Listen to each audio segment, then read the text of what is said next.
But let me come back then to the second part of what Mark Coughlin described to us on the 27th.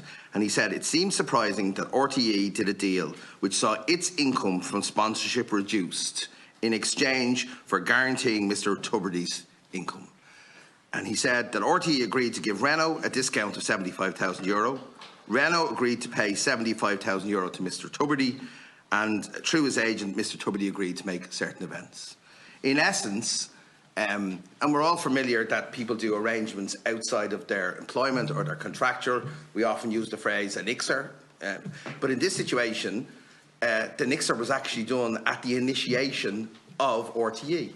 RTE initiated the concept of a tri-party agreement where it voluntarily reduced its income. Ms O'Leary, would that be correct?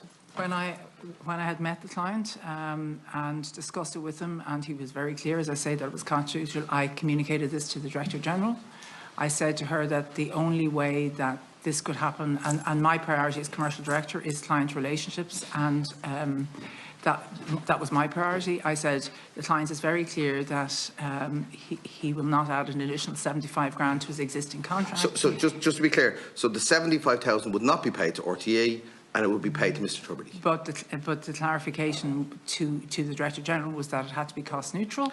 But as the Commercial Director, are you usually in the business of voluntarily giving away 75,000 of revenue? Absolutely not. So then why did you do it? Because I was advised by the Director General that this was what I was to do. You were instructed by the Director General to forgo €75,000. So you were aware at that point that that 75,000 would not be included in payments made directly from RTE to Ryan Tubridy. Sorry, sir. You were aware at that point that €75,000 would not be included in Orion Tubridy's salary paid from RTE to Ryan Tubridy. I was not aware of anything to do with declarations. What I was aware of, which was critical, was that we were reducing our sponsorship forecast income for that year. But Ms O'Leary, surely you had to have been aware, and I'll tell you why. The deal is structured in order to keep €75,000 of RTE's income off the books, and that it would be paid directly from the sponsor to Mr Tubridy. That's what the deal does. It takes €75,000 worth of income that otherwise would have come into RTE's income, and it was paid directly to Mr Tubridy. Correct. So how could you not have known that that money would never be included in declared payments for RTE? And I apologise if this is a frustrating answer for you, but I have nothing to do with the release of top tens. I had no idea what that 75 grand represented as part of the overall contract.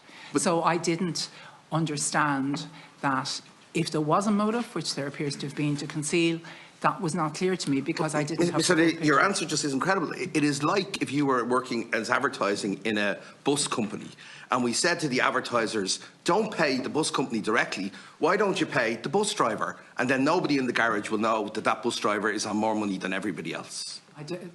What I did know was about how the payment was happening. I did not know that it was designed to conceal Ryan Tubridy's earnings. I did not. But you do know that RTE forwent €75,000 worth of income that it otherwise would have received. Yes. And you do know that that income was going to Ryan Tubridy. Yes. So RTE was paying €75,000 to RTE through a vehicle called the Tri-Party Agreement. And the additional element, which is that by the time we came to discuss the credit note, we already had a value deficit with Renault, so we would have had to give them a credit note. Let me return